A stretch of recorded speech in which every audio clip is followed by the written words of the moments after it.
오늘 오신 최순덕 파운더스 다이아몬드 리더님의 양력을 간단히 말씀드리겠습니다. 2000년 3월 사인하셨고요. 같은 해 2000년 12월 SP, 2005년 9월 1일부 에메랄드, 2011년 9월 1일부 다이아몬드, 2015년 9월 1일부 드디어 파운더스 다이아몬드가 되셨습니다. 짧은 음원 속에서도 유머러스함과 진심이 느껴지시는 굉장한 리더님이셨습니다. 리더님 모실 때 드림 아카데미에서 표할 수 있는 최고의 존경과 감사와 환호로 맞이해 주시기 바랍니다. 소개하겠습니다. 최순덕 파운더스 다이아몬드 리더님을 무대로 큰 박수로 모시겠습니다.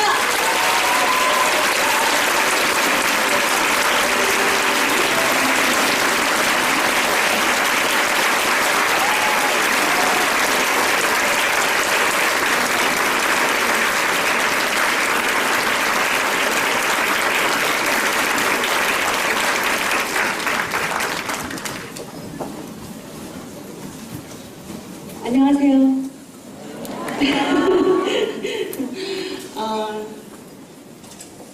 저는 최순덕이에요. 이름을 들으니까 시골에서 온 것 같죠? 네. 제 이름을 너무 사랑하게 됐어요. 다이아몬드가 된 이후부터. 너무 반갑고요. 오늘 이렇게 저를 초대해 주셔서 너무 감사해요.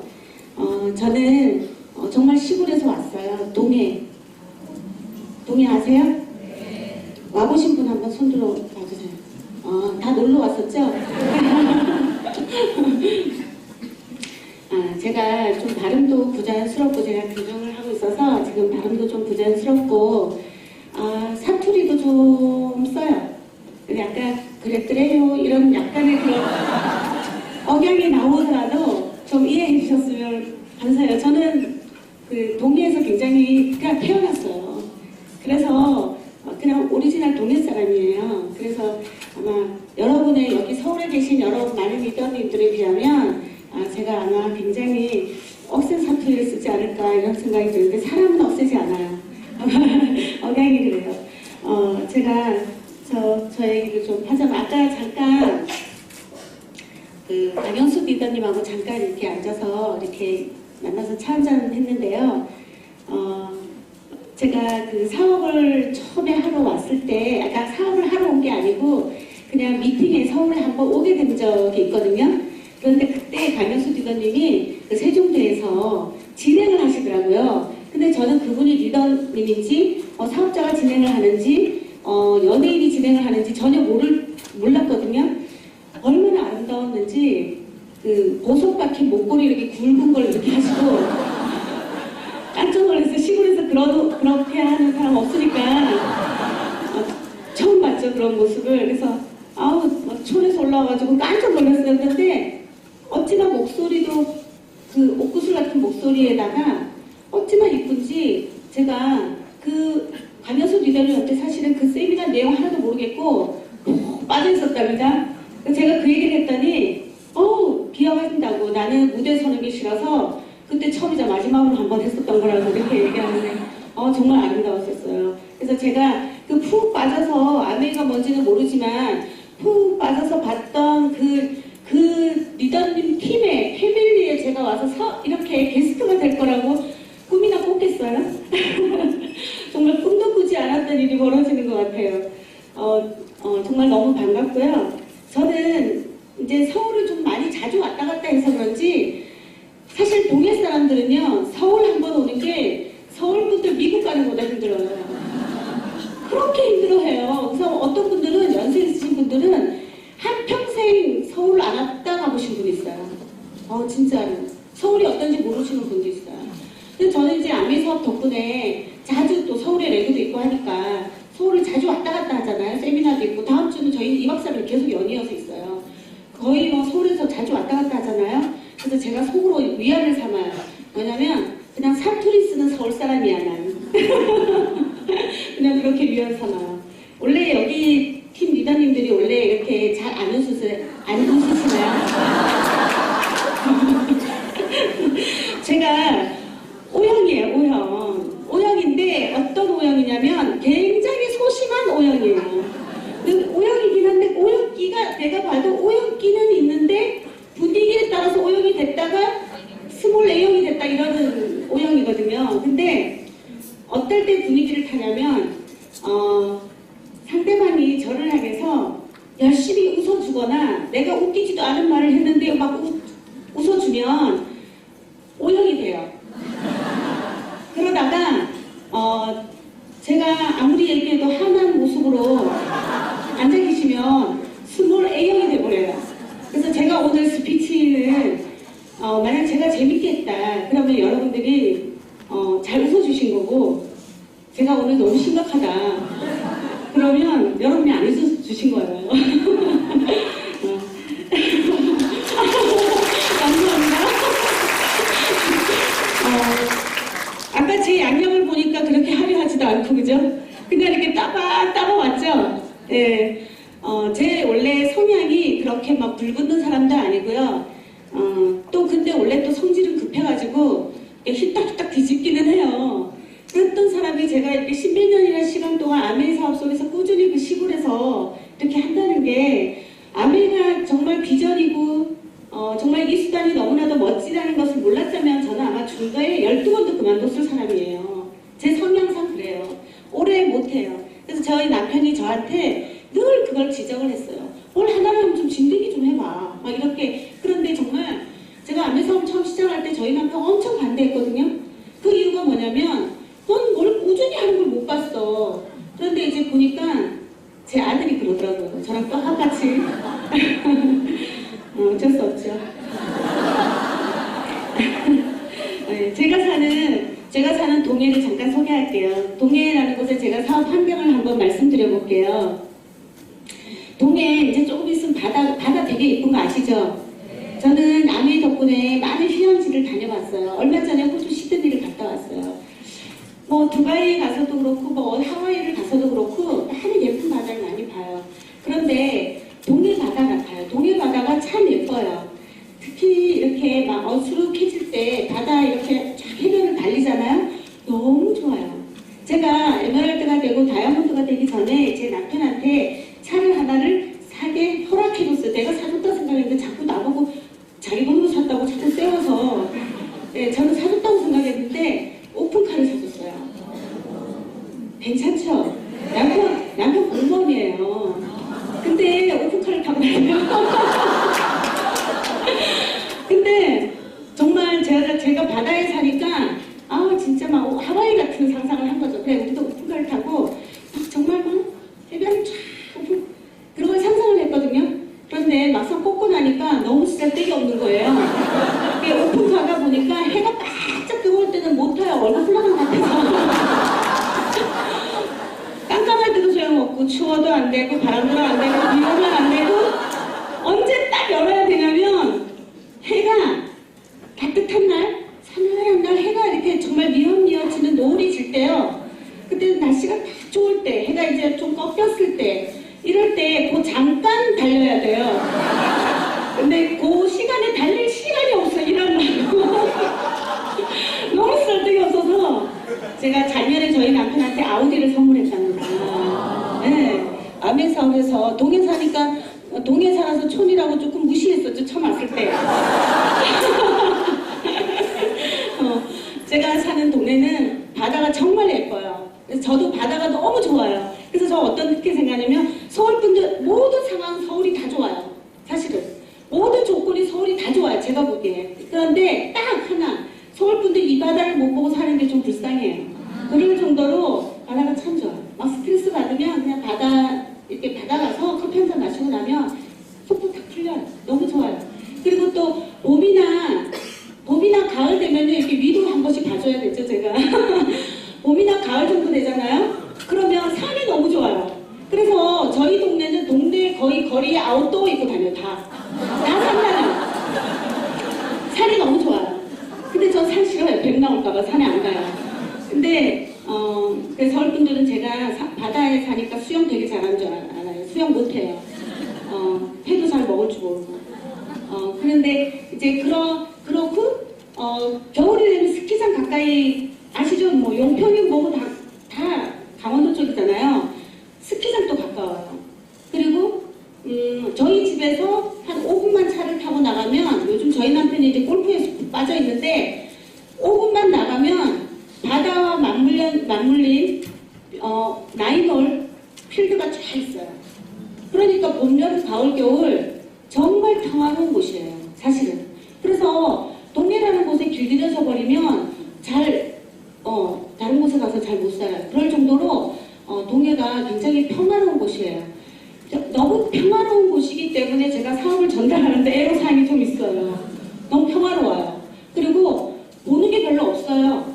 다 정말 사는 게 비슷비슷하고 바쁘게 안 살아요. 제가 다니는 미정 원장님이 강남에서 내려오셨대요. 강남에서 얼마 전에 오셨는데 그래서 오픈하셨어요. 강남에서는 이제 거기서 직원으로 계시다가 미용실 직원으로 계시다가 이제 동해에서 오픈을 하셨어요. 근데 그분이 처음에 와가지고 깜짝 놀랐대요. 와서 보니까 8시간 되니까 자영업 다 문 닫아. 그냥 사람이 결이 안 다니는 거 보고 깜짝 놀랐대요. 그래서 여기 사람들 어쩜 이렇게 평화롭냐. 좋게 말해서. 아무튼 제가 정말 이렇게 미팅을 다닐 때 저는 동해에 있는 세미나 장소가 전혀 없어요. 그래서 강릉으로 이동을 해야 되거든요. 강릉에 비 작은 거 있는 거 아시죠?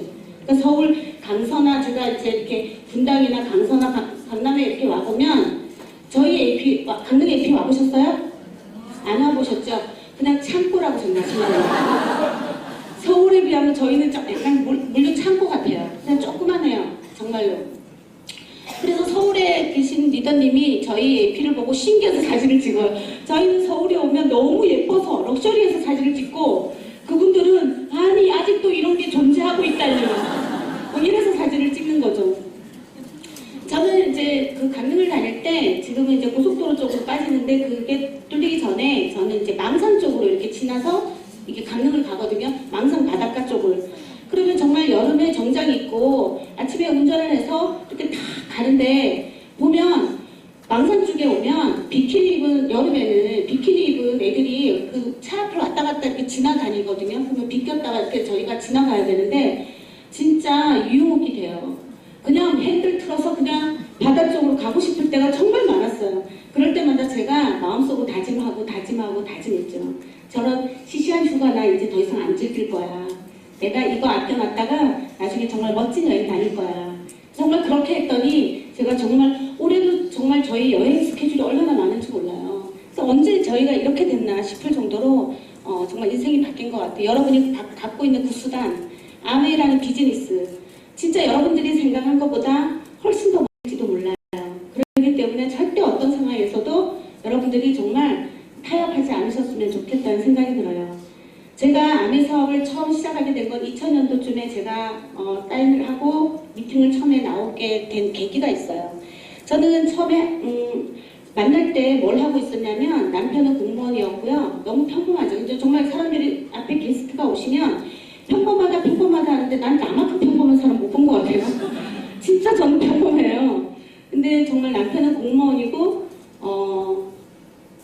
저는 그 나이에 제가 26, 7 때 남편과 결혼을 했는데 그 나이에 어떤 생각을 했냐면 제가 짧게 직장 생활을 해요. 그런데 그 직장 생활 속에서 뭘 느꼈냐면 너무 비전 없다는 걸 느꼈어요. 특히 여자들이 뭔가 정말 큰 라이센스를 갖고 있거나 전문직이거나 하다못해 공무원이 아니고서는 결혼을 하고도 그 육아를 병행하면서 직장 생활을 멋있게 하기가 현실적으로 너무 어렵다는 거를 제가 아가씨 때 느꼈어요. 그래서 제가 고민 끝에 결혼을 바로 앞두고 엄마한테 쪼르기 시작했어요. 또 막내딸 쪼르면 또 막내들은 쪼르기 시작하면 끝나요. 진짜 해줄 때까지 쪼르기 때문에 그래서 제가 엄마한테 쪼르기 시작해요. 엄마 나 혼수 이런 거 다 필요 없으니까 나 가게 하나만 하게 해달라고. 아무 경험이 없는데 제가 막 쫄라요. 그래서 저희 엄마가 미친 거 아니냐. 야 혼수 TV도 사야 되고 뭐도 사야 되고 하는데 거기다가 혼수를 가게까지 해가지고 간단 말이야. 그래서 제가 아니 그럼 TV 안 해줘도 되고 냉장고 안 해줘도 되고 농 안 해줘도 되고 다 안 해줘도 된다고 얘기했어요. 대신 그걸로 가게를 하나 차려달라고 했어요. 근데 제가 정말 아무 세상 물정 모르고 가게를 하게 돼요. 근데 너무 경험이 없죠. 사회 경험이 너무 없고 정말 결혼하기 전까지 저는 너무나도 철부지 같은 막내딸이기 때문에 정말 고생도 안 해봤고 그래서 정말 세상 모르고 그냥 덤빈 거죠. 아무 경험 없이. 근데 제가 그때 우리나라 IMF가 언제 온지 아시죠? 97년도쯤, 그죠? 근데 제가 오픈한 게 97년도 그 전이에요. 그리고 동해라는 곳은 한 2년 뒤에 타결이 왔어요. 서울은 그때 당시에 굉장히 혼란스러웠다고 하는데 저희는 아무렇지도 않았어요. 그때 당시에는 동해는 아무렇지도 않아서 IMF가 뭐? 아무렇지도 않은데? 그게 2년이 지나면서 서서히 그 데미지가 엄청 크게 오기 시작했어요. 지방에도. 그래서 제가 옆에 가게 하시는 어떤 분이 어떤 리더님이라 할 뻔했다. 옆에 가게 리더님이 하도 리더님이라고 그러니까 그죠? 그 옆에 가게 확장을 무리하게 하셨던 분이 있어요. 계속 밀려나갔던 분이 있는데 그분이 야반도주를 하는 거예요. 어느 날 사라지고 또 제 가게에 정말 그 VIP 손님이라고 해야 되죠. 제 선배인데 남편이 사업을 몇 개를 하고 있어서 돈을 물 쓰듯이 쓰는 선배가 있었어요. 그런데 그 선배가 하루는 망해서 없어진 거예요. 사람이 연락이 끊어져 버려요. 근데 그게 한 2년 뒤쯤에 그런 현상이 생겼어요. 그래서 저희는 나는 뭔지는 모르겠는데 야 이게 왜 이래? 왜 이러지? 그래 막 이런 술렁술렁한 분위기였고요. 진짜 이거 이대로 그냥 가면 큰일 나겠다 막 이런 두려움이 생겼어요. 저는 사실 가게를 한 이유가 뭐였냐면 제 전공을 살리고 싶어서 제가 대학원을 가고 싶어서 제가 남편 도움 없이 공부를 하려고 사실은 가게 열심히 해서 돈을 벌어서 내 전공을 살려보겠다고 한 거였는데 이건 전공은 고사하고 학교를 고사하고 빚을 지기 시작을 하는 거예요. 저도 너무 어려워지고 24시간 돈 생각을 하는데 스트레스 받아 견딜 수가 없는 거예요. 진짜 너무 힘들더라고. 사람이 너무 피폐해지는 거예요. 내가 정말 우리가 그런 말이 있잖아요. 머릿속에 돈 생각이 많은 사람은 주머니에 돈이 없고 머릿속에 돈 생각이 없는 사람은 주머니에 돈이 많은 사람이래요. 근데 한번 잘 생각해 보세요. 계속 돈 생각하는 사람도 돈이 없어서 그런 거거든요. 그 조그만한 돈에도 계속 스트레스를 받는 거거든요. 그래서 제가 막 그럴 때쯤이었는데 아내가 저에게 와요. 근데 제가 아는 언니를 통해서 아는 언니의 아는 분을 통해서 오는데 그분은 저보다 한 10살 정도 많은 부산분이세요. 그분이 저한테 아메를 전달하는데 저는 그때 당시에 어떤 마음이었냐면 남편이 늘 저한테 세뇌한 게 뭐냐면 자기는 귀가 얇고 사람 말을 너무 잘 들어. 그렇기 때문에 절대 누구의 말도 들으면 안 돼. 이거를 굉장히 많이 세뇌했었거든요. 그래서 항상 나는 그런 사람이야. 그렇기 때문에 조심해야 돼. 막 이랬어요. 그런데 아내가 온 거죠. 그럼 어떻게 돼요? 조심해야지. 시키는 대로 해야지. 근데 제가 그때 정말 그분의 얘기를 그렇게 제가 고집이 세니까 아메이 사업을 지금까지 했나? 그렇게 세지 않았는데 정말 고집스럽게 제가 아메이를 거부해요. 그러니까 정말 어떤 느낌이었냐면 얘기 들어보면 좋은데 결론이 뭐였냐면 그렇게 좋은 게 강원도 도읍에 나라는 사람한테까지 왜 와 이게 막 이런 거 있잖아요. 그게 왜 와? 가짜니까 거짓말이니까 이게 나한테 오는 거지. 이런 생각이 들어서 계속 거부했어요. 마음속으로 거부했어요. 근데 여러분 그분이 저한테 몇 달을 쉬지 않고 계속 왔어요. 근데 매일 왔어요. 매일 정말. 그래서 제가 오는 타임이 또 있어요. 이분이 또 자기 애 학원 그 어린이집을 받는 타임이 그 전에 오거든요. 항상 오는 타임이 있어요. 근데 매일 와요. 근데 사람이요 매일 만나니까 정이 들더라고요. 그래서 아내를 떠나서 조금씩 정이 들기 시작했어요. 그러던 중에 이분이 저한테 무슨 얘기를 하냐면 저보고 정말 젊은 나이에 어떻게 이렇게 가게에 붙어서 아무것도 하지 않고 가게집 이것만 하냐. 너 진짜 불쌍하다. 이런 얘기를 해요. 그럼 전 마음속으로 어떤 생각이냐면 아니 나 열심히 살고 있는데 뭐 어쩌라는 거야. 이런 생각이 드는 거예요. 그리고 또 가고 나면 또 아무 생각 없을 때도 있고 어떤 때는 그분이 왔다가 가고 난 다음에 이상한 여운이 남을 때도 있었어요. 그 매일 그분이 뭔가 저한테 메시지를 얘기했던 것 같아요. 우리가 팔로업이라는 게 그런 거잖아요. 꾸준히. 근데 그 상대가 나한테 나를 거부하는 그 느낌도 알죠, 우리가 다. 그죠? 그렇지만 그걸 꾸준히 할 수 있는 것도 용기인 것 같아요, 진짜. 그 용기가 필요한 것 같아요. 근데 제 스폰서가 그랬다고요. 제가 그렇게 눈치를 줬을 거 아니에요. 오지 말라고. 그런데도 계속 몇 달이 와요. 근데 그게 한 6개월 정도 지속돼요. 그리고 나서 제가 그분이 저한테 단 한 번만 세미나를 가보자고 얘기를 해요. 계속 거절하죠. 왜냐면 저는 그때 너무 스트레스가 많아가지고 정말 지쳐 있었어요. 그래서 피곤해서 12시간을 자도 피곤이 안 풀리는 정말 너무 힘든 몸이 지쳐있는 상태였기 때문에 제가 강릉이라는 곳에까지 가서 저녁에 밤늦은 시간에 미팅을 하고 돌아온다는 상상도 하고 싶지 않았어요. 계속 거절하다가 그래도 나이가 저보다 많은 분이 저한테 자꾸 얘기를 하니까 정말 딱 한 번 예의상 갔다 온다. 이거를 정말 마음속으로 생각을 하고 정말 그냥 그래도 얘가 성의를 보이는구나 정도는 느끼게 해야겠다 싶어서 제가 그날 따라 나서요. 그렇게 열심히 팔로우를 하러 오신 분이 저한테 육사일을 설명하지도 않았고 맨날 현실적으로만 했어요.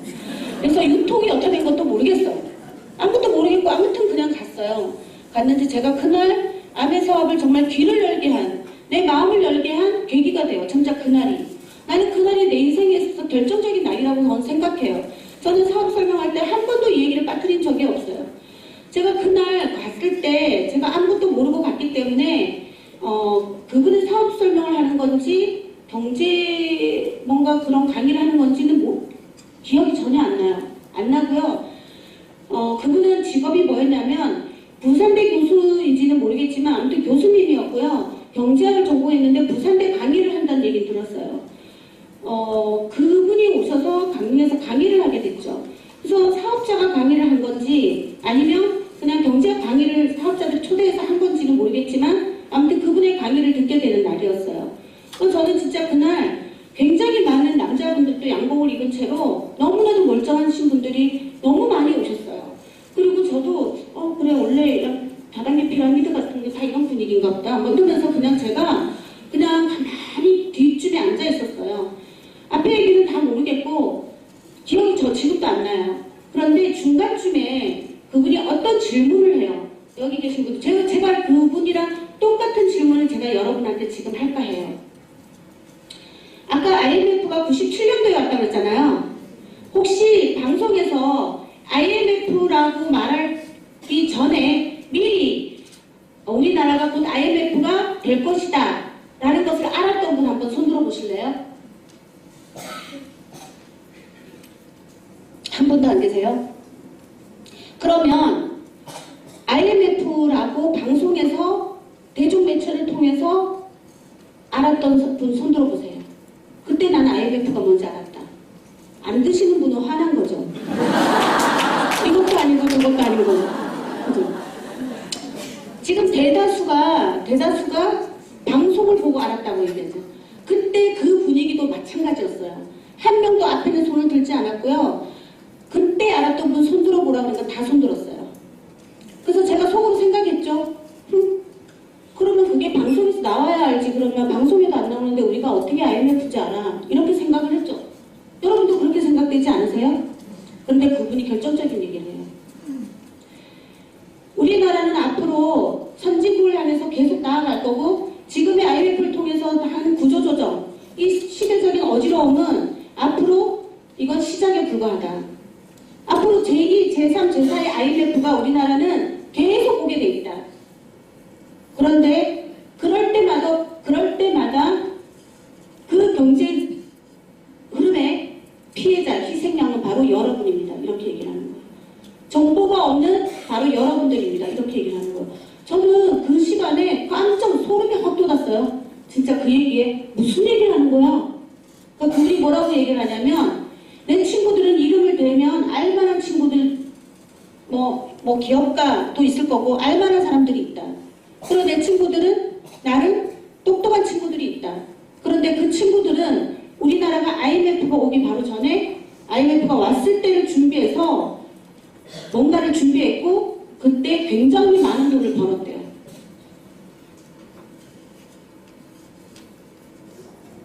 이렇게 정보가 없는 여러분들은 어쩔 수 없이 시대의 흐름에 희생양이 될 겁니다. 이런 얘기를 했어요. 너무나도 무서웠어요. 저는 그때 어린 아이가 있었어요. 그래서 제가 아메라는 사업이 뭔지는 모르겠지만 이 안에 미팅을 통해서 내가 뭔가 이들이 말하는 정보를 들어야겠다는 생각이 그때 처음으로 들었어요. 제가.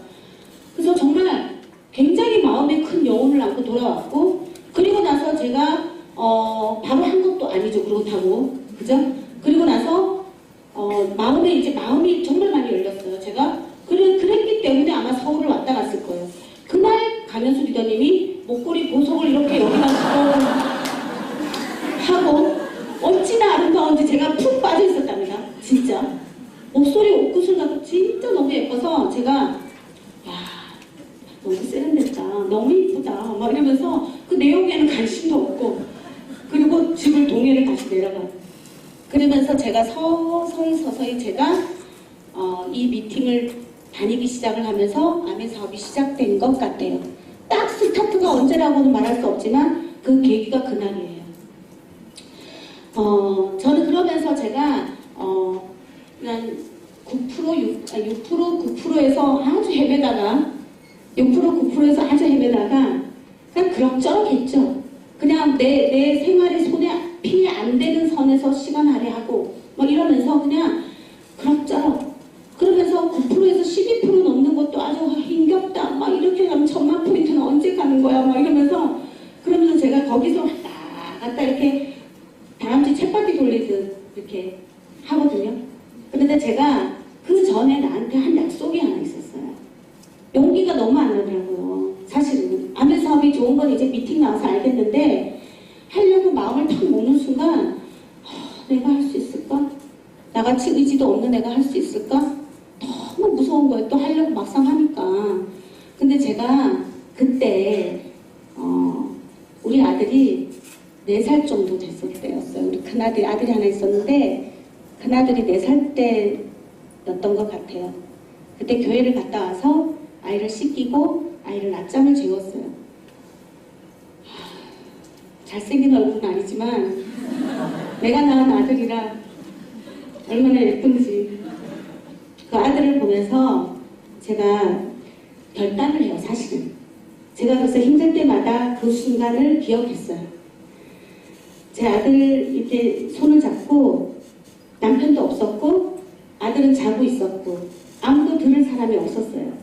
근데 제가 소리를 냈어요. 속으로 말할 수도 있었어요. 하지만 속으로 말하면 약속이 안 될 것 같아서 제가 소리를 냈어요. 소리를 내서 말했어요.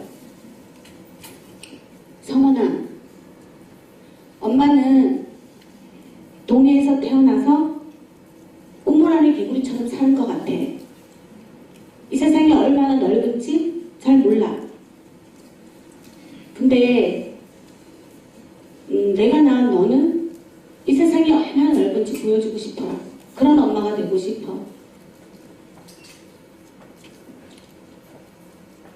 이제 너가 어린이집을 다닐 거고 학교도 갈 텐데 어쩌면 너가 왔을 때 엄마가 없을 때가 많을 거야. 어쩌면 엄마가 이제 간식을 잘해줄 수 없을 거야. 늘 엄마는 바쁜 사람일지도 몰라. 하지만 다른 엄마들이 할 수 없는 특별한 선물을 너한테 하고 싶어. 세상이 얼마나 넓은지 너한테 보여줄게. 그렇게 약속을 했어요. 소리내서 말했어요. 그건 약속이에요. 내가 소리내서 말했기 때문에. 비록 우리 아들은 자고 있었지만. 그 아들이 커서 대학생이 됐고요. 오늘 저기 앉아있어요.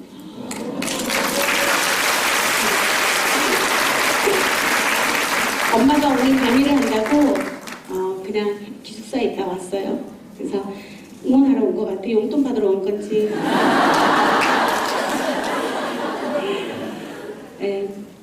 그래서 제가 용기 나지 않을 때마다 그 약속은 아들과의 약속이기 때문에 부모로서 엄마로서 아들한테 한 약속이기 때문에 꼭 지키고 싶었어요. 그래서 제가 용기를 내기 시작했어요. 제가 지금은 무대에 이렇게 서서 얘기하고 이러니까 아미 잘하겠네 이렇게 생각하지 아니요. 저는 정말 아미를 잘할 사람 정말 아닌데 해야 될 와이가 너무 강했나 봐요. 그래서 그냥 그걸 하나하나 극복해 나갔던 것 같아요. 그래서 제가 진짜 SP가 되기 한 3, 4개월 정도는 제가 정말 한번 SP를 가보고 싶다는 꿈이 생기기 시작했고 그때 제가 정말 열심히 사업 설명을 했어요. 사업 설명을 열심히 했지만 결국 12%에서 머무르더라고요. SP가 가고 싶어서 또 사업 설명 열심히 했어요. 또 다시 12%에 머물렀어요. 또 SP가 되고 싶어서 다시 사업 설명 열심히 하고 소비자 만났어요. 다시 12%에 머물렀어요. 그게 3달에서 4달 연속을 하게 됐어요. 그래도 제가 SP를 갔던 그 달에 제가 18%를 목표로 하고 있다가 SP를 가요. 그런데 그때 SP를 가고 나서 10개월 뒤에 지금 그 옛날에는 펄이라고 했던 그 핀이 바로 Q 에메랄드거든요. 그 Q 에메랄드를 10개월 뒤에 가게 돼요. 근데 제가 여기서 말하고 싶은 게 뭐냐면 제가 잘했던 거 한 가지가 있어요. 그때 아까도 말했죠. 열심히 했지만 12%였지만 다시 다음 달에 다시 그걸 똑같이 또 했다고. 그런데 또 다시 15%였다고. 근데 또 다시 그걸 했다고. 다시 그런데 또 12%였다고. 그런데 다시 그걸 또 했다고. 저는 이게 너무 중요한 것 같아요. 우리는 어떤 결과를 내기 위해서 내가 한 번 반짝였는데 그 결과가 나오지 않으면 금방 실망하고 다시 원점으로 돌아올 때가 너무 많더라고요. 근데 정말 다시 하고 했더니 10개월 뒤에 한 11배, 12배 성장을 했어요.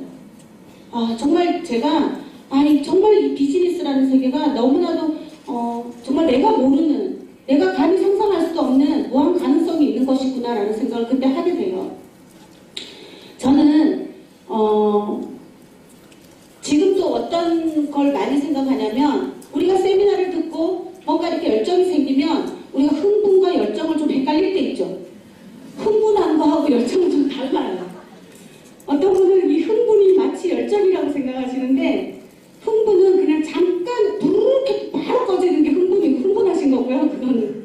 근데 열정은 뭐냐면 저는 그런 생각이 들어요. 집중, 열정 이런 게 어떤 의미라고 생각이 되냐면 어떤 원칙을 세워서 그 원칙이 결과가 나오든 나오지 않든 옆이나 뒤를 돌아보지 않고 꾸준히 그냥 앞으로 나가는 게 나는 집중이나 열정이라고 말해요. 결과가 있을 때는 반짝했다가 결과가 없으면 가라앉고 이건 좀 흥분했다가 가라앉았다가 이러는 것 같다는 생각이 들어요. 그래서 아무튼 너무 중요한데 제가 그러면서 Q 에메랄드를 들어가고 사실은 제가 너무나도 이렇게 준비되지 않았던 리더였기 때문에 너무 어린 나이기도 했고 너무 경험도 없고 그러다 보니까 그게 에메랄드로 Q 에메랄드에서 에메랄드로 완성이 된 게 아니라 사파이어로 완성이 돼요. 제 그룹이. 그래서 사파이어가 되고 그것도 저에게는 너무 감사할 일이죠. 몇 달 전만 해도 그 작년만 해도 나는 12%를 왔다 갔다 하는 사람이었잖아요. 1년 만에 제가 사파이어가 됐기 때문에 그것만으로도 너무 감사했고 다시 거기에서 에메랄드를 가기 위해서 다시 제가 꾸준히 사업을 또 다시 원점으로 다시 이렇게 하고 있었어요. 그런데 그때 뭐가 터지냐면 공무원 파동이 생겨요. 저는 그때. 그래서 제가 두 번째 레그도 힘을 잃어요. 그랬었고 저는 그때 정말 한 번의 위기가 오는데 저 삶에 뭐냐면 제가 살고 있던 전셋집이 결혼할 때 부모님이 해주셨던 전셋집이었는데 그 건설회사가 부도가 나요.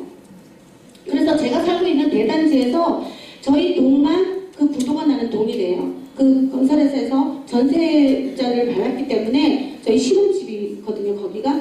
그런데 거기가 부도가 나요, 그 건설회사가. 그래서 저희는 정말 전재산은 그거 하나밖에 없었어요. 오로지 전재산이었어요.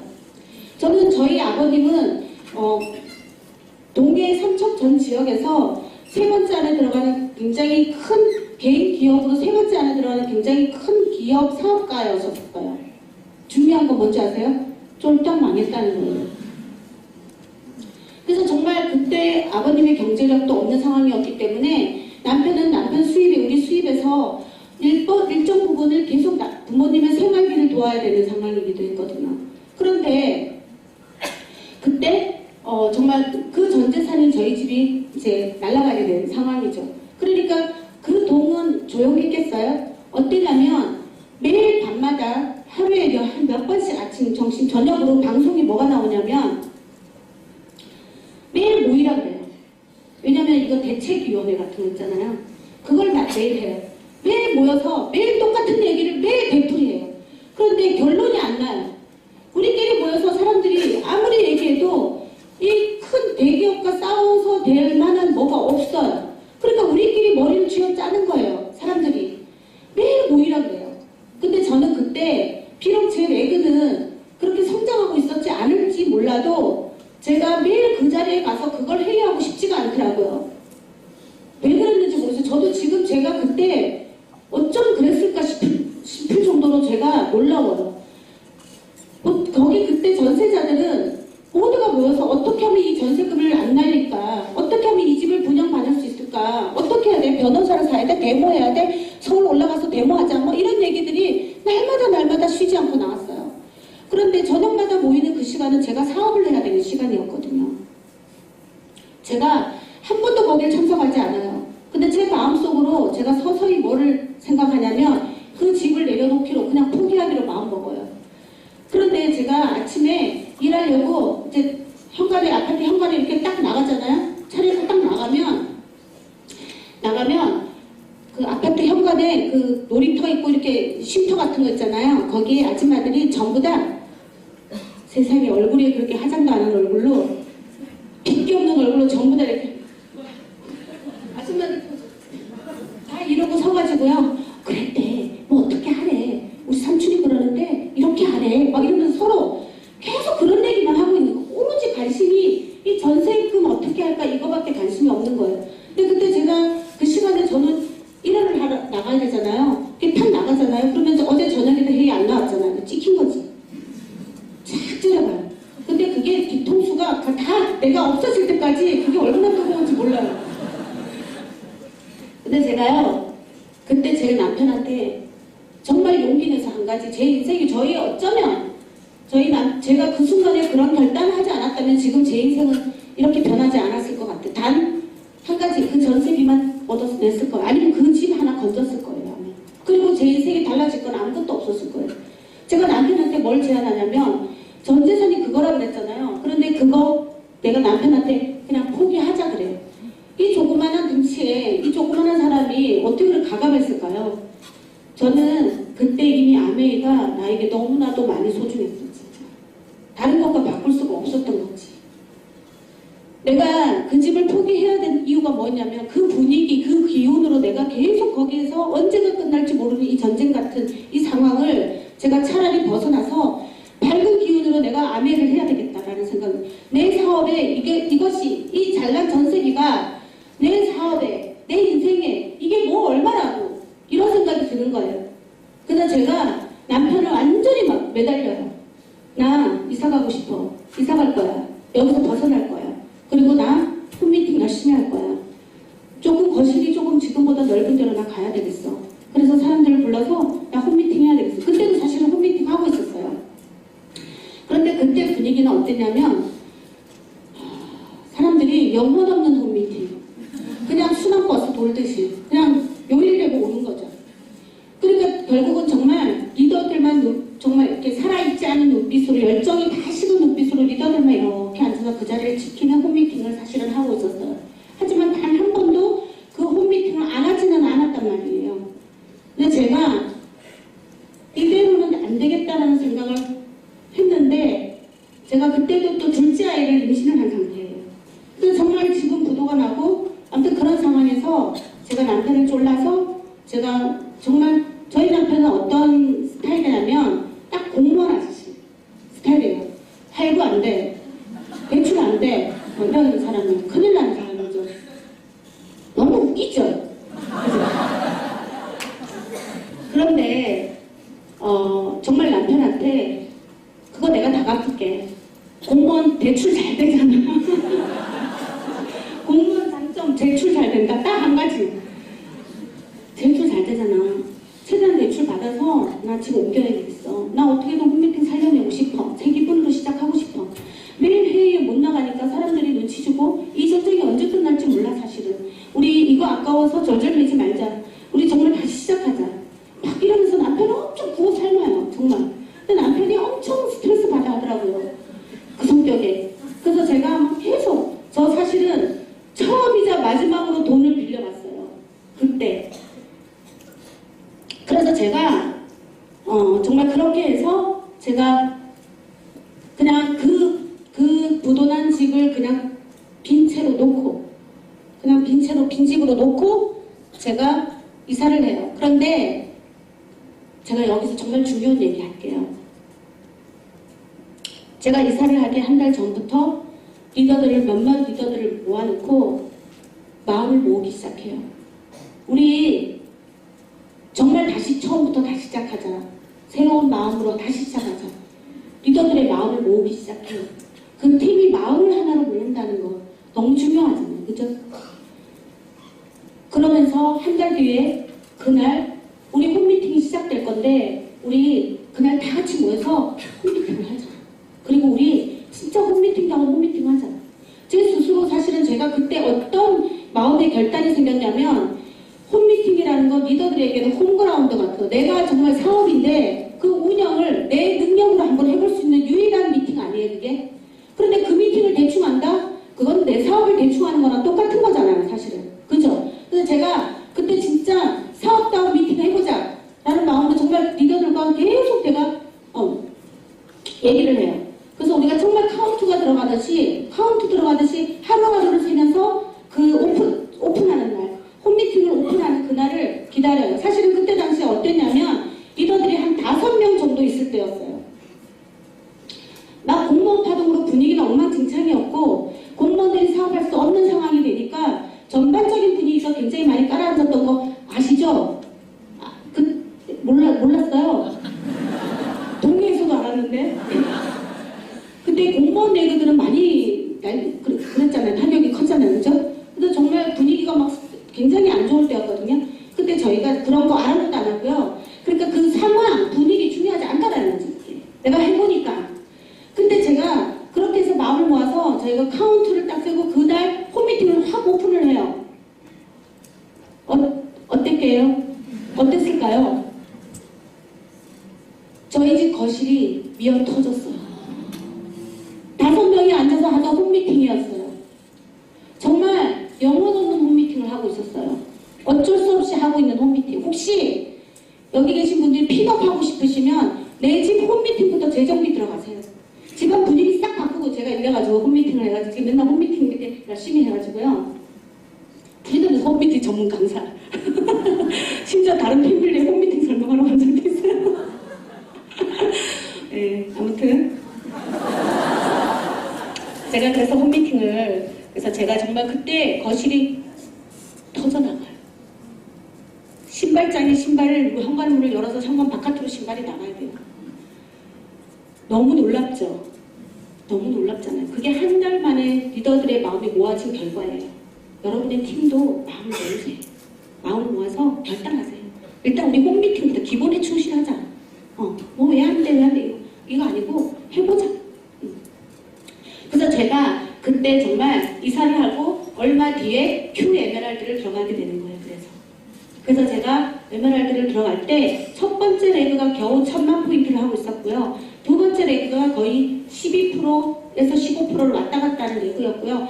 그 세 번째 그룹도 12%에서 9%를 왔다 갔다 했던 그룹들을 가지고 홈미팅을 해서 3개월 뒤쯤에, 3, 4개월 뒤쯤에 Q가 들어간 거예요.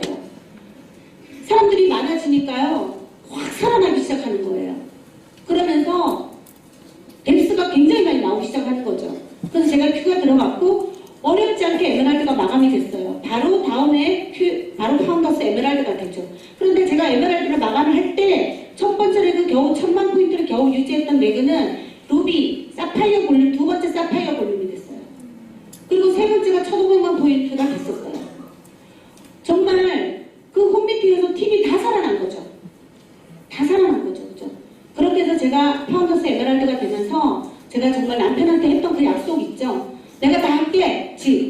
다 했어요. 그래서 정말 몇 년이라는 시간 동안 제가 파운더스 에메랄드를 하면서 일시불을 받는 쪽쪽 제가 남편한테 10원도 안 건드려요. 그리고 모두 다 남편한테 다 보내줬어요. 그러면서 제가 그 약속을 지켜요. 그래서 남편이 그때 이후로 제 말은 하늘이에요. 아메랄드 전에 야, 넌 귀가 얇고 막 이러면서 사고치고 막 이랬던 그래서 내가 말하면 안 믿던 남편이 이제는 오히려 저한테 모든 걸 맡겨요. 어떻게 생각해? 그렇게 할까? 막 이러고 자기 생각 아무것도 없어 이제는. 내 맘대로 해요.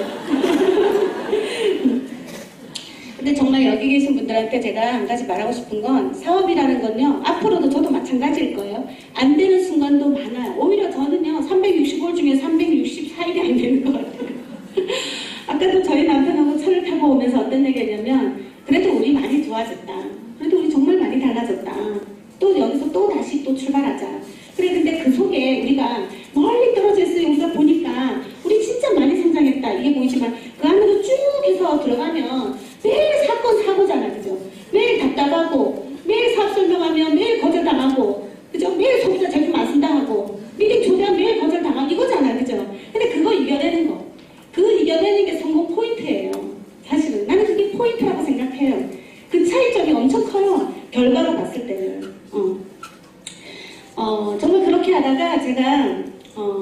그래서 저는 그때 알았죠. 리더들의 마음이 모아지고 이게 사람 마음이 모아진다는 게 얼마나 중요한 건지를. 그래서 아메이는 경제학이 아니라 심리학이래요. 아메이는. 그래서 제가 그러면서 다시 다이아몬드를 도전하게 된 이유는 또 왜 그랬냐면 제가 시골에서 동해라는 곳에는 제가 1호 다이아몬드예요. 지금 이제 동해 다이아몬드는 한 명밖에 없어요. 아직까지. 이제 몇 달 뒤에 제 그룹에서 두 번째 다이아몬드가 나와요. 근데 제가 박수 쳐야 되나? 감사합니다. 그냥 제가 된 건데. 그때 저는 어떤 딜레마 같은 게 빠졌었냐면 그렇게 열심히 파운더스 에메랄드까지 갔는데 중요한 건 내 앞에 다이아몬드가 없어. 그러니까 그 동네에 다이아몬드가 없어요. 그러니까 서울을 오면 다이아몬드도 많고 다음에 도저히 동네 오면 아무 생각 없어. 아주 편안해지는 거예요. 그리고 그 파운더스 에메랄드가 굉장히 편안한 길이에요. 어떻게 보면. 그래서 정말 시골에서 파운더스 에메랄드의 연봉은 남편 수입 외에 그 정도면 사실은 서울에서 다이아몬드급인 것 같아요. 제가 보기에. 그러니까 갑자기 편안해져 버리는 거예요. 사람이. 그리고 또 이렇게 뭐랄까 이런 용기가 안 났어요. 동해에서 제일 첫 번째 다이아몬드가 내가 되는 거에 대한 용기가 안 나서 누가 되면 나 두 번째 가려고 계속 기다리고 있었어요. 진짜로. 그래서 오랜 시간이 걸려서 얼마나 제가 소심한지 아시겠죠. 아무나 어느 패밀리에서든 어느 그룹에서든 동네에서 누가 한 명만 가면 그 다음에 나도 이제 도전해볼 생각이었는데 아무리 기다려도 누가 동네에서 다이아몬드를 안 하는 거예요. 제가 혹시 흥분했는데 사투리 좀 나오나요? 프리덤 패밀리에서는 저의 말투를요 굉장히 오버해서 소리내요. 그랬더래요. 아니죠? 네. 사투리 안 나왔어요? 네. 네. 감사해요. 흥분하지 말아야지. 흥분하면 자꾸 사투리가 나오는 것 같아서. 그래서 그때 제가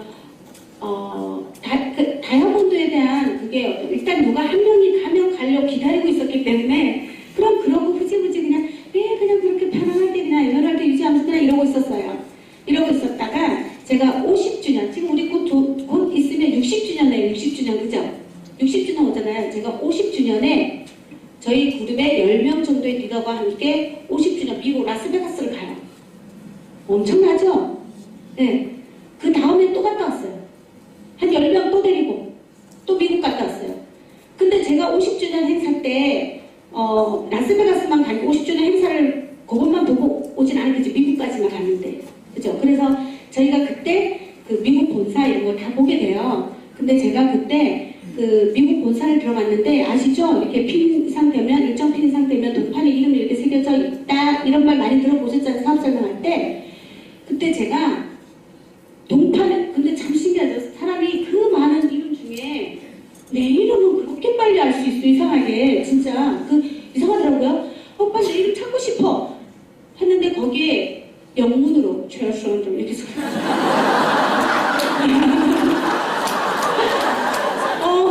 저는 다행이에요. 한글로 안 적어놔서. 얼마나 다행이지. 영문으로 적어놓은 게 얼마나 다행이던지. 그 영문으로 돼 있으니까 촌스러운지 안 촌스러운지 전혀 분간이 안 돼. 우리 아들이 중간쯤 나갔다 그랬는데 계속 앉아있네요. 남편하고. 그래서 뻥을 칠 수가 없잖아요. 지금 둘이 지켜보고 있어요. 그래서 제가 난 여기 분위기 너무 좋은 것 같아요. 지금 제가 오늘 굉장히 재밌게 하잖아요.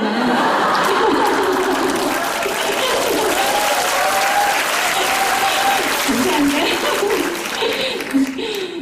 강효순 리더님한테 나중에 한 소리 들을 수도 있어. 아니 무슨 내용은 없고 웃기기만 해. 그럴 거면 개그맨을 불렀지.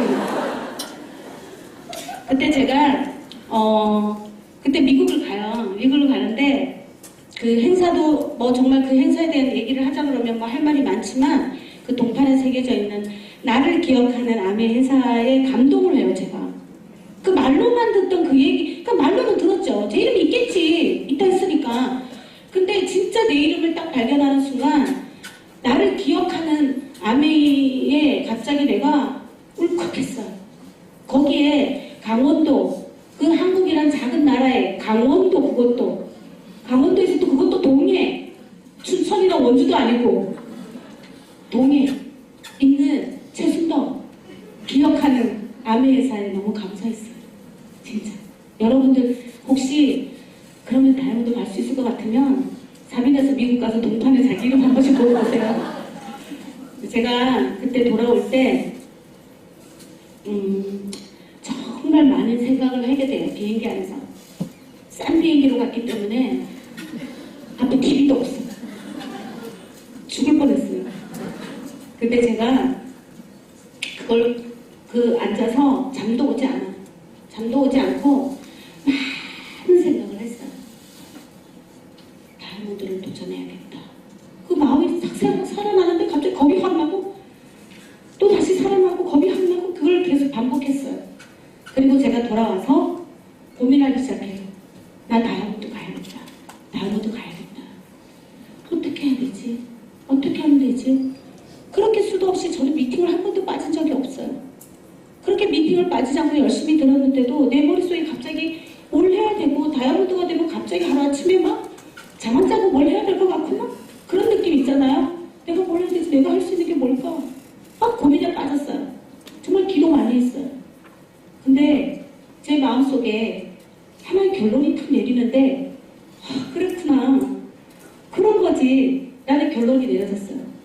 너무 어처구니 없게도 제가 그 고민 끝에 내린 내 머릿속에 떠오른 단어가 하나 있어요. 뭔지 아세요? 탱코아. 탱코아. 갑자기 탱코아가 떠오르는 거예요.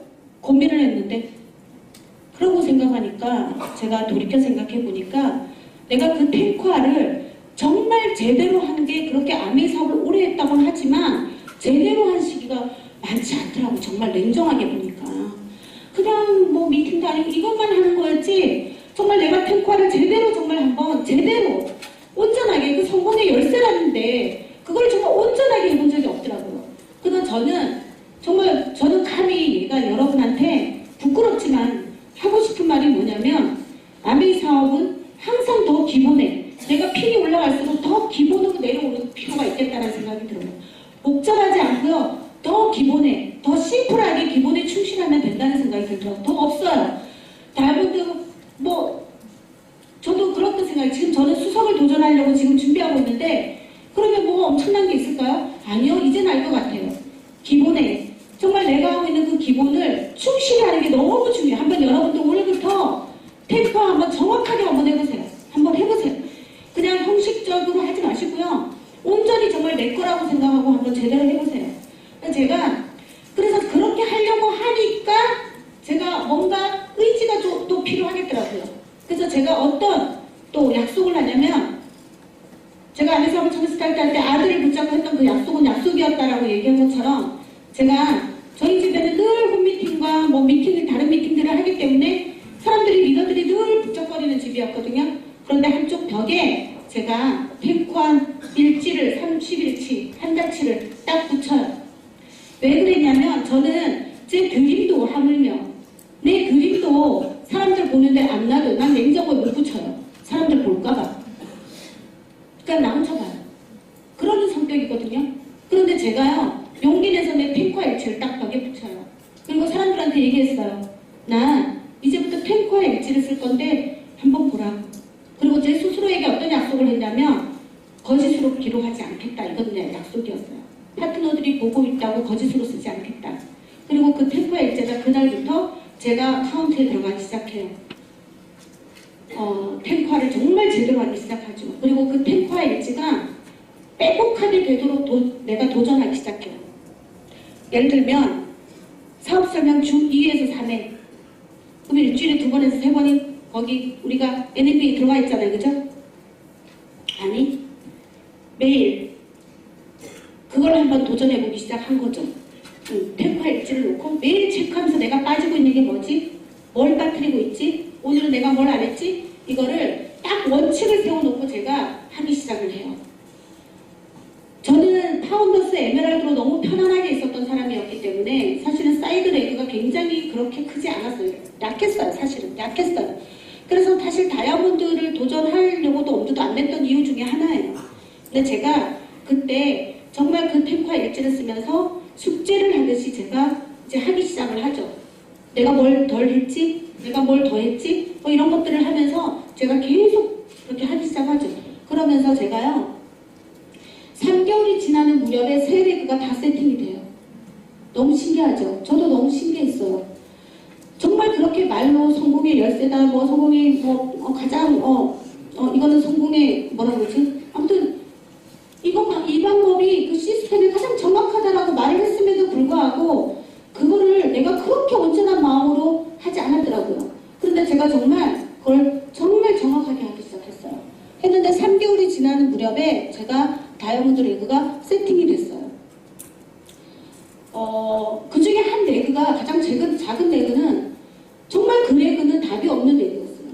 제가 다이아몬드를 가기 전 단계에서는 그 레그는 진짜 그래봐야 소비자만 그냥 줄줄이 있는 정도였고, 여기에서는 건질 사람이 정말 한 명도 없다. 사업할 사람이 없다. 여기는 정말 완전 제때는 레그가 하나 있어요. 근데 제가 다이아몬드를 가야겠다고 마음 먹으니까 그 레그가 보이더라고요. 그리고 다시 그 마음을 완전히 없애고요. 여러분들 취업장이라는 말 많이 하시잖아요. PB 취업장이 한 게 아니고 저는요, 사업 설명 취업장이를 하기 시작했어요. 계속 돌았죠, 3개월을. 그런데 거기에서 굉장히 많은 사업자가 나와요. 깜짝 놀랐어요, 저도 사실은. 그러면서 제가 다이아몬드 레그를 세팅을 하고 도전하기 시작했죠. 그래서 정말 이런 거 있잖아요. 내가 알고 있지만 행동하지 않으면 모르는 것과 같다라는 거죠. 1톤의 생각보다 1g의 행동이 중요하단 말을 그렇게 수도 없이 들었음에도 불구하고 정말 막상 내가 해보니까 그게 맞다는 걸 알게 됐어요. 그리고 제가 이제 시간이 거의 다 돼가네요. 그러면서 제가 다이아몬드가 되고 정말 꿈만 같은 다이아몬드가 됐고, 전 사실 지금도 제가 다이아몬드가 사실 되게 부끄럽고요.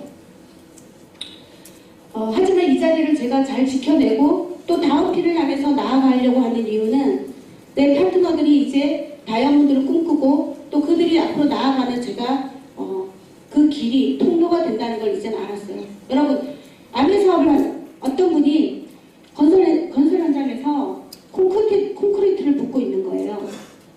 그래서 물어봤죠. 당신은 뭘 하고 있습니까? 라고 물었어요. 그럼 돈 벌고 있어요. 두 번째 사람한테 물어봤죠. 당신은 뭘 하고 있습니까? 콘크리트 붓고 있어요. 세 번째 사람한테 물어봤죠. 당신은 뭘 하고 있습니까? 보금자리가 없는 사람들을 위해서 나는 따뜻한 보금자리를 만들고 있습니다. 똑같은 건설 현장에서 콘크리트를 붓고 있는 그들. 그 마음이 다르죠. 아내 사업을 하는 우리. 나 돈 벌기 위해서 그냥 하는 거예요. 하기 싫은데 그냥 하는 거예요. 스폰서가 하라니까 하는 거 아니에요?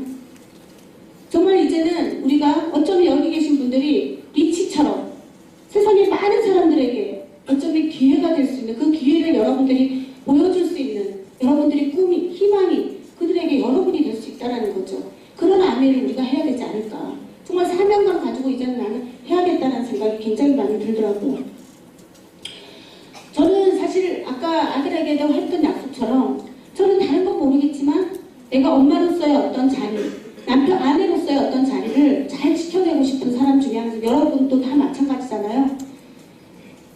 정말 이제는 제가 아들들에게, 이제 아들 둘이 다 나갔어요. 둘째 아들은 그 아들의 꿈을 향해서 나갔어요. 중학교 1학년 아까 그 사업 중간에 임신을 했고 뭐 이렇게 얘기할 때 그 아이가 중학생이 됐어요. 이제.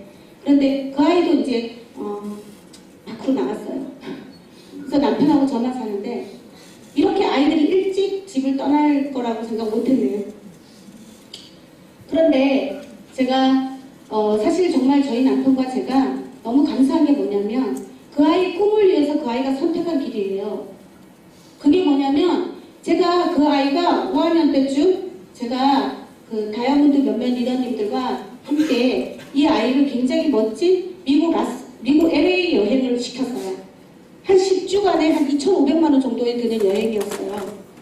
그 여행을 통해서 이 아이가 가고 싶었던 곳들을 모두 다 여행을 시켰어요.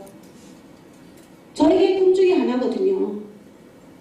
넓은 세상을 보여주고 싶은 그 꿈 중에 하나거든요. 근데 그 아이가 여행을 하고 돌아와서 바뀌었어요. 그 아이는 굉장히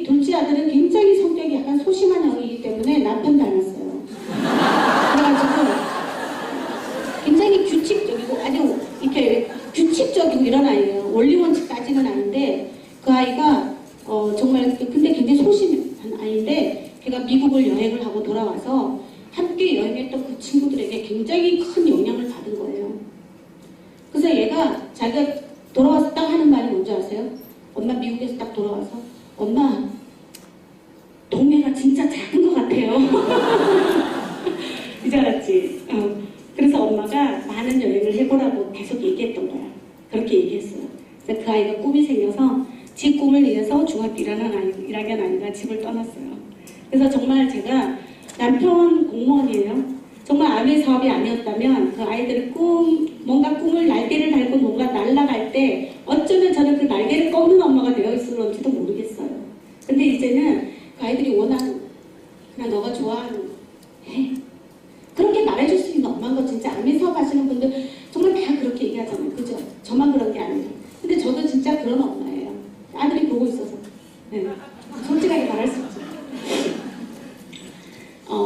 남편이 처음에 아내 사업을 할 때 굉장히 반대한 남편이에요. 남편은 또 남편도 교과서 같은 사람이라 굉장히 아내 사업을 반대했어요. 그런데 지금 생각해보면 우리 남편이 가장 큰 수혜자예요. 작년에 제가 남편한테 12월 달에 제가 남편한테 저희는 은행이 별로 그래 다양하지 않아요. 농협을 주로 이용을 해요. 근데 제가 농협 창구에 가서 이렇게 이체를 시키는데 남편 통장으로 1억을 이렇게 넣는 했어요. 근데 거기서 그 창구 여직원이 집 계약하세요? 아파트 하나 계약하냐고. 근데 정말 제가 그럴 수 있다는 게 너무 좋고 저는 사실 제 남편은 소방 공무원이에요. 제가 제가 첫 아이를 이렇게 가졌을 때 남편이 저희 그 단지에서 소방 그 훈련을 한 적이 있는데 제일 마지막에 거꾸로 매달려 오는 남자가 제 남편인 거예요. 근데 저 그때 너무 슬퍼서 울었어. 너무 많이 울었어요. 그 옆에 언니들이 아유 야 신혼이라 틀리다 막 이러는데 저는 마음이 너무 아팠어요. 저는 사실 그때 이후로 남편 얼굴에 손댄 적 한 번도 없어요. 그렇게 힘들게 번 돈을 남편한테 막 쥐어짜듯이 나는 놀고 앉아있으면서 남편한테 뭐 돈 갖고 바가지 끌고 싶은 여자가 아니에요. 진짜 그러고 싶지 않더라고요.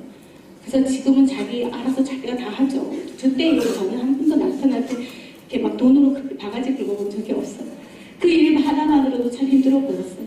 거꾸로 매달려 내려오는 남자가 내 남편이 아니었으면 좋겠더라고요.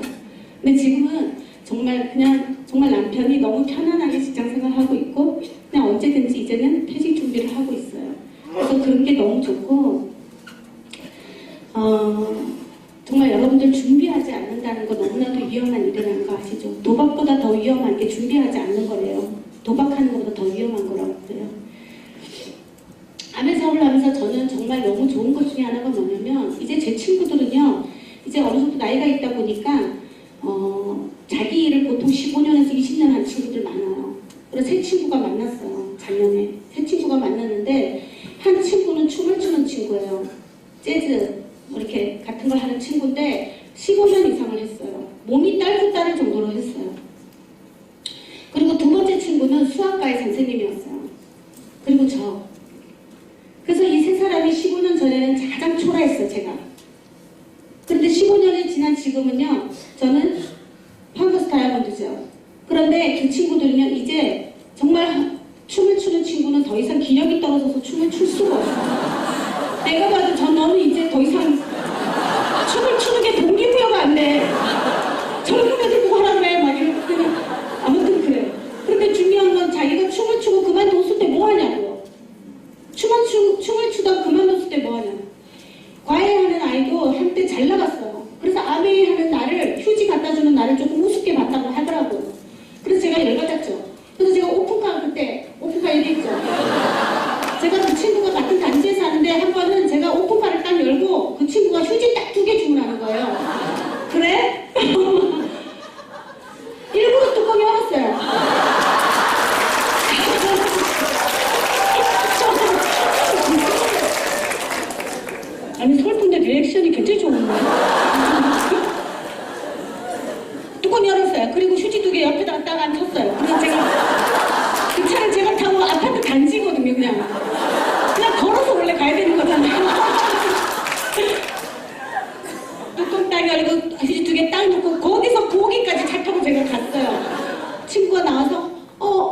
나를 못 찾는 거야.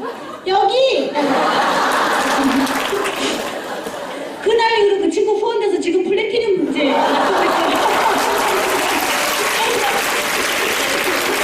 아이, 진짜 나 그날 후원될 줄 몰랐네. 그 전략이 아주 먹혔어요. 그래서 아무튼, 저는 이제, 정말 이제 또 파트너들과 함께 또 새로운 길에 도전하려고 해요. 아미사보다 그만둔 동해의 많은 사업자들이 뭐라고 얘기했냐면, 동해에서는 다이아몬드가 나올 수 없다고 말했어요. 그런 얘기 저 진짜 많이 들었어요.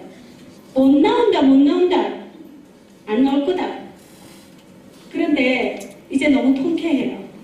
저만 나오는 게 아니라 저희 그룹의 또 다른 리더들이 지금 다이아몬드를 준비하고 있잖아요. 그래서 정말 불가능 없어요. 불가능한 일이라면 아미가 이렇게 오랜 역사 동안 수많은 사람을 성공시키지 않았을 거예요. 그죠? 그래서 이제 정말 저는 이런 여러분 머릿속에 제 얘기를 한번 상상 한번 해보세요. 이제 여러분들이 전부 다 마라톤을 뛰기 위해서 전부 다 지금 스타트 라인에 다 계세요. 지금 다. 여기 계신 분들 지금 다 스타트 라인에 계세요. 그 앞에 강현수 유리 리더님이 서 계세요. 먼저 뛰시겠대요. 그리고 그 뒤에 다이아몬드들과 에메랄드들과 사파이어들과 피트들이 같이 지금 뛰고 있어요. 여기에 계신 분들이 그 안에 다 계셔서 이제 스타트를 시작했어요. 아메이는요, 100m 달리기 아니에요. 결국은 다 같이 손을 잡고 완주하는 일이에요. 그렇기 때문에 할 수 있어요. 먼저하고 나중하고 중요하지 않아요. 앞서가니 뒤서가니 하면서 끝까지 완주하는 일이에요. 그래서 여러분들 정말 여기 계신 모든 리더님들이 전부 다 완주하는 그날까지 화이팅 하시길 바랍니다.